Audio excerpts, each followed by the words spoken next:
Election పుట్టి తింటున్నావా? అది అరిగే వరకు వాడిని వదలమన్నా. అవునన్నా.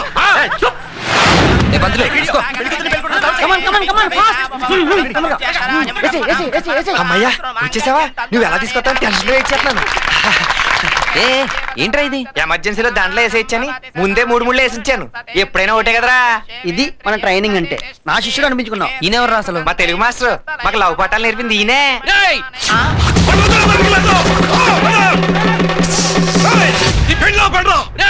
మీ శవాలను కళ్ళ చూస్తాం. అసలు నీ కళ్ళున్నాయరా? అసలు ఈ పెళ్లి ఎలా జరుగుతుందో చూస్తాను. నీకు అంత అదృష్టం లేదమ్మా, వీడియోలో చూసుకోవాల్సిందే. అసలు కాలు కడగకుండా కన్యాదానం ఎలా చేస్తారా? మీ అమ్మాయి కాళ్ళు నేను కడిగాను బాబు గారు. అసలు ఏమనుకుంటున్నారా మీరంతా? 20 ఇయర్స్ ఫ్యాక్టరీ ఇక్కడ. 22 years ఫుల్ యాక్షన్. ఇప్పుడేంటి నీ రియాక్షన్?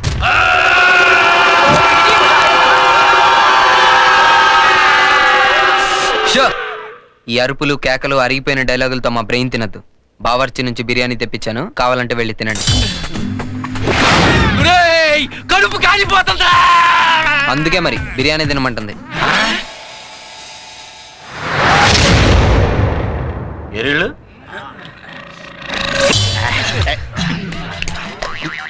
బాగుందా? బాగుంది. మీ అమ్మాయి కాపురం కూడా ఇలాగే ఉంటుంది సార్.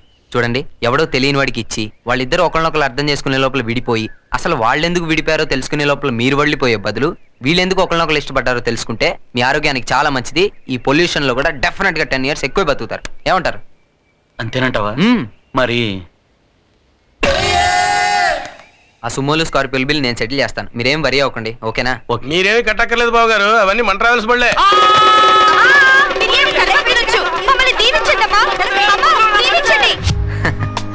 ఇలా పెళ్లిళ్ళు చేయడం నా హాబీ. ఇష్టమైన వాళ్ళని పెళ్లి చేసుకోవడం ఒక అరుదైన అదృష్టం. అది అందరికీ దక్కేలా చేయాలన్నదే నా కోరిక. నాకు దేవుడు అవసరం లేనంత ఆస్తి ఐశ్వర్యం ఇచ్చాడు, కానీ వాటిల్లో దొరకని తృప్తి నాకు ఇలాంటి పనుల్లో దొరుకుతుంది. అన్నట్లు దీనిలో నాకు చిన్న స్వార్థం ఉందండి. ఇలా లవర్స్ని కలిపితే నాకు నచ్చిన అమ్మాయితోనే నా పెళ్ళి అవుతుందని నా నమ్మకం. బిస్మిల్లా.